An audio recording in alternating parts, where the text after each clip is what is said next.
Olá, companheiros. Hoje, virtualmente reunidos, algo que só é possível por conta do aperfeiçoamento cultural, no sentido do aperfeiçoamento tecnológico humano. Aproveitando a deixa, vamos retomar as discussões que a gente manteve ao longo desse bimestre. Ao longo desses 2 meses iniciais, podemos falar sobre a cultura, estudá-la através da perspectiva sociológica, da perspectiva antropológica, tentando compreender qual a importância dela para nós, seres humanos. Nós chegamos à conclusão que o homem, dentre outras coisas, se diferencia dos demais animais por possuir cultura, por ter o seu comportamento culturalmente construído e determinado, e não apenas conduzido pelos seus instintos, por fatores biológicos. Hoje, de maneira especial, falaremos sobre a ideia de comunidade, como a sociologia compreende essa maneira de organização das relações humanas. Poderemos debater um pouco, através desse veículo, dessas novas tecnologias, virtualmente, sobre as ideias de alguns pensadores clássicos e também de alguns pensadores contemporâneos, e como ao longo da dinâmica da história da humanidade, essa perspectiva de comunidade se transformou, ao passo que as relações entre os homens também se transformaram. Iniciaremos falando, então, sobre Ferdinand Tönnies, sociólogo alemão que viveu na mesma época de Durkheim, no caso, de 1855 a 1936, como vocês podem ver aqui no slide. Ele define comunidade, diferenciando essa maneira de organização coletiva da sociedade. Vejamos as características da comunidade e as características da sociedade. Digo a vocês que a sociedade é o modo de organização da sociedade mais comum no mundo contemporâneo, mais presente, eu não vou dizer hegemônico, mas é aquele que mais facilmente a gente percebe, enquanto que a comunidade, principalmente na perspectiva que foi colocada pelo Ferdinand Tönnies, é cada vez mais difícil nós podermos encontrá-la. Ela gradativamente foi dando espaço a essa maneira de organizar a sociedade e de fazer o homem chamada sociedade. Ferdinand Tönnies, então, define a comunidade a partir de algumas características. Primeiro, a comunidade é fortemente marcada por relações pessoais, algo totalmente diferente, em linhas gerais, das relações que a gente mantém hoje. Hoje, a gente pode perceber com facilidade que as relações são extremamente impessoais, que as relações giram em torno de interesses, muitas vezes comerciais, materiais, interesses não afetivos, como as relações, distanciando-se da maneira como as relações se davam no contexto da comunidade. Falando dessas relações pessoais, Tönnies diz que ela se dá através de laços de parentesco, laços de consanguinidade, laços de amizade, ou seja, muito marcada por uma ligação muito forte, afetiva entre os homens, o que trazia como consequência uma grande coesão social, uma grande integração, ou seja, os seus integrantes, eles tinham uma maneira de perceber o mundo muito próximo e muito firme em relação a eles, firme no sentido de sólida, firme no sentido de pouco influenciável pelo que passava distante daquele contexto. Na comunidade, como a gente pode visualizar aqui, a satisfação das necessidades se dá de maneira coletiva. Era também muito marcada por hábitos tradicionais, a maneira de produzir. Segundo Tönnies, era o artesanato, a agricultura. E toda essa coesão, toda essa integração era em muitos aspectos reforçada por uma outra instituição, além da família, que contribuía para essa ligação tão sólida entre os homens, que era a religião. A gente sabe, lembrando um pouco o pensamento de outro clássico, que a modernidade afastou o homem da religiosidade. A gente sabe, por exemplo, usando as palavras do Max Weber, que o homem sepultou a religião, ao passo que colocou naquele altar que durante muito tempo foi relegada a religião, a ciência, e uma forma mais racional de compreender o mundo. Agora vejamos como Tönnies define ou caracteriza a sociedade. A sociedade, como a gente já havia comentado agora há pouco, é marcada por relações superficiais. Isso é difícil, companheiros, de viver no nosso dia a dia. A gente precisa de muito esforço para perceber que o nosso cotidiano é marcado por relações impessoais, que os laços que mantêm a sociedade são laços bem frouxos, como o sociólogo contemporâneo Bauman define, são laços líquidos, facilmente desatáveis, não nos dá tanto trabalho. Pensemos nas nossas relações pessoais, pensemos no namoro. Eu sei que muitos gostam de dar beijinhos, de namorar, de chavecar. Os namoros hoje duram como duravam antigamente? Podem até durar, mas a gente não percebe isso com frequência. Certo dia, um de vocês que está assistindo a aula aí falou para mim que tinha conquistado uma nova namorada. 2 dias depois, ele tinha falado: Levi, não deu certo. Ou seja, os laços são cada vez mais frouxos, como a gente pode ver. Essa é uma característica da sociedade. É claro que eu estou complementando o pensamento do Fernando Antunes com dados e exemplos da nossa contemporaneidade, com dados do pensamento de sociólogos contemporâneos, com dados da nossa realidade contemporânea, mas dados que não negam as características da sociedade na perspectiva desse clássico. Vejamos ainda, a sociedade é marcada por um comportamento individual e menos, eu poderia até dizer, cada vez menos cooperativo. Ela está ligada à obtenção de vantagens. Essa é uma das suas lógicas: se dar bem, obter vantagem, aproveitando e retomando também a ideia de que na comunidade uma moral mais forte a mantinha. A gente poderia dizer que talvez a ética que rege a vida no mundo contemporâneo é uma ética mais ou menos assim: cada um por si e Deus por todos. Enquanto que aqui a religião é usada para reforçar a liga, o laço entre os integrantes daquela organização social. Vejamos outras características da sociedade. Ela é marcada por regras gerais, por direitos e deveres, e eu diria ainda, racionalmente instituídos, legalmente postos para que a gente conduza as nossas práticas.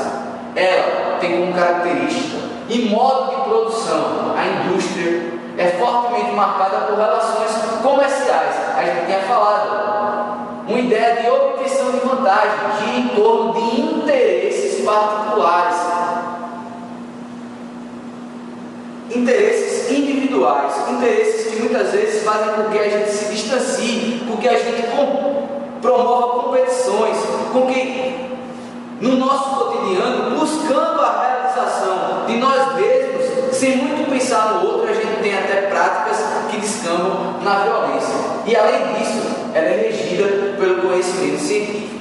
Vejamos como Durkheim, contemporâneo de Tones, percebia a organização da sociedade. Segundo ele, existem sociedades tradicionais, que a gente poderia fazer um paralelo com a ideia de Tones de comunidade, e sociedades complexas, que seria a nossa sociedade contemporânea. Na sociedade tradicional, segundo Durkheim, existe uma maneira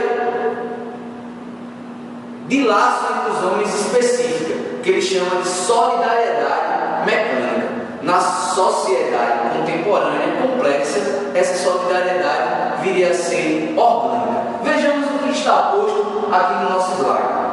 Durkheim viveu entre 1858 e 1917. Ele elaborou conceitos semelhantes aos de Tones, ao distinguir solidariedade orgânica e solidariedade mecânica, tipos diferentes de relações entre as pessoas.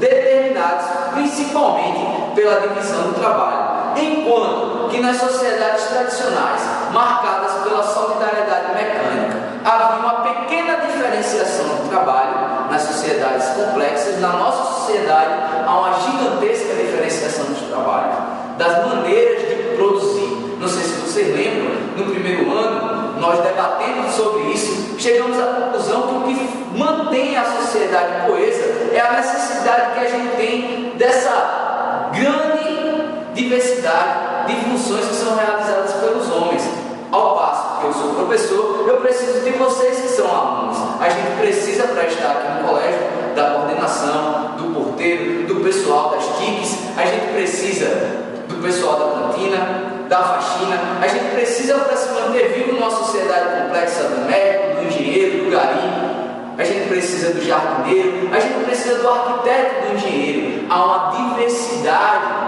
de formas de trabalho e a solidariedade é marcada por essa divisão extrema, por essa grande especialização das formas de produção, de produzir através do trabalho. Então é isso que mantém a ligação entre os homens, os laços entre os homens na perspectiva de Durkheim. Laço que é muito mais frouxo do que nas sociedades tradicionais e nas sociedades que a gente poderia dizer nas organizações sociais definidas por Tônis como comunidade.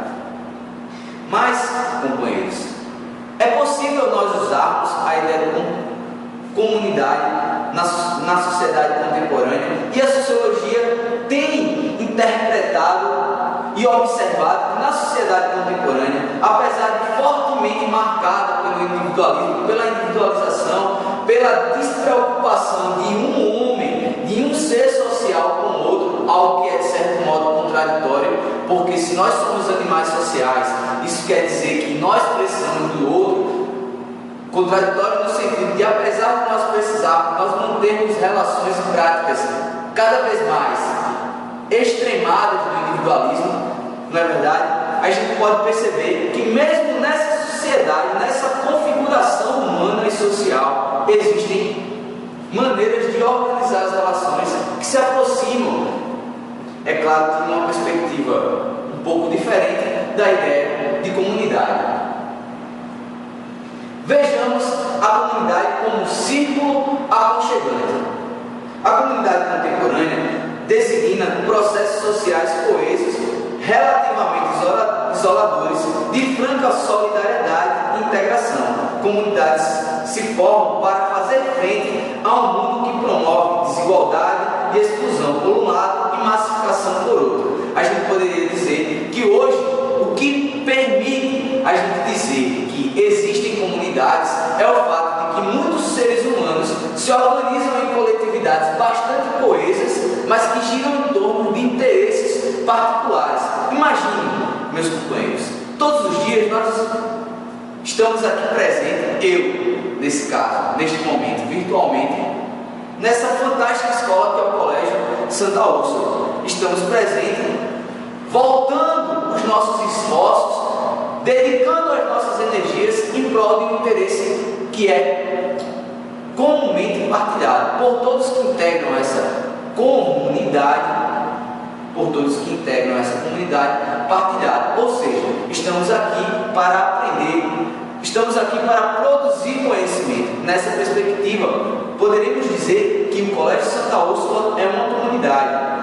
A nossa família poderia nos servir como um exemplo de agrupamento social, de organização social, que retoma algumas questões colocadas na perspectiva do Tônis de comunidade e que permite que os seres humanos, de maneira bem coesa, se mantenham. Mas vamos ver outros exemplos. Acredito que muitos de vocês compartilham o mesmo gosto musical e que por vezes, como é que eu posso dizer? Compartilham também de organizações através dos meios virtuais, organizações sociais, onde vocês podem escutar as mesmas músicas, onde vocês podem trocar comentários sobre determinada banda, sobre aquele estilo musical que lhes satisfaz.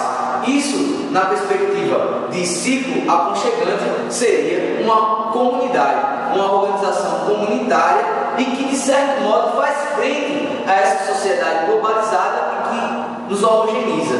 Mas nós podemos pensar também a comunidade como algo que se coloca como resistência a processos de exclusão social. É claro que, como a gente sabe, existem vários pontos de vista sociológicos. E citando um pensador que eu gosto muito dele e compartilho em muitos aspectos, com algumas visões que ele possui, que é o polonês Zygmunt Bauman, a comunidade, essa ideia tem que ser utilizada com cuidado. Por quê? Porque a gente não pode definir como comunidade organizações coletivas que se colocaram, seres humanos que se colocaram em proximidade por um processo de exclusão, que não se colocaram em proximidade voluntariamente, que foram levados a manter suas práticas em torno de interesse comum por pressões da sociedade capitalista que nos exclui muitas vezes por não termos acesso a determinados bens e inúmeras outras questões. A essas configurações a gente poderia dar o nome de gueto e não o nome de comunidade. Por exemplo, a gente poderia, de certo modo, comparar aqueles bairros periféricos onde os integrantes daquele bairro compartilham interesses comuns, mas que não foram levados a viver aquela coletividade por uma vontade própria. A ideia de gueto nos apresentaram por Zygmunt Bauman, e que vocês, dando continuidade à nossa conversa, aos estudos, poderão aprofundar os conhecimentos a respeito lendo o nosso módulo. Vejamos o nosso último slide, comunidade ainda como círculo aconchegante. O que é que ele traz para a gente? O conceito de comunidade auxilia o estudo das dinâmicas culturais da atualidade à medida que a globalização se processa e as diferenças se apresentam de forma mais sutil e menos generalizada. O que é que ele quer dizer, companheiro, com isso daqui? O que é que o autor do nosso livrinho quis colocar dizendo isso? Que observando a comunidade, a gente pode identificar maneiras particulares de ser, maneiras particulares de se fazer enquanto humano, maneiras de ser que produzem uma identidade e uma forma de perceber o mundo que é compartilhada, ou seja, em uma comunidade, os seus integrantes compartilham significações comuns. Eles representam o mundo de uma maneira muito aproximada. Então, a ideia de comunidade nos ajuda a perceber a diversidade cultural, a maneira como os seres humanos vêm produzindo a cultura no mundo contemporâneo. Estou com saudade de vocês, mas graças ao aperfeiçoamento tecnológico, podemos hoje, de maneira bem breve, estar um pouquinho, é claro que virtualmente, mais próximos. Muito obrigado, e eu estou voltando, hein? Espero que vocês continuem seus estudos, participem do fórum e a gente se vê em breve. Muito obrigado.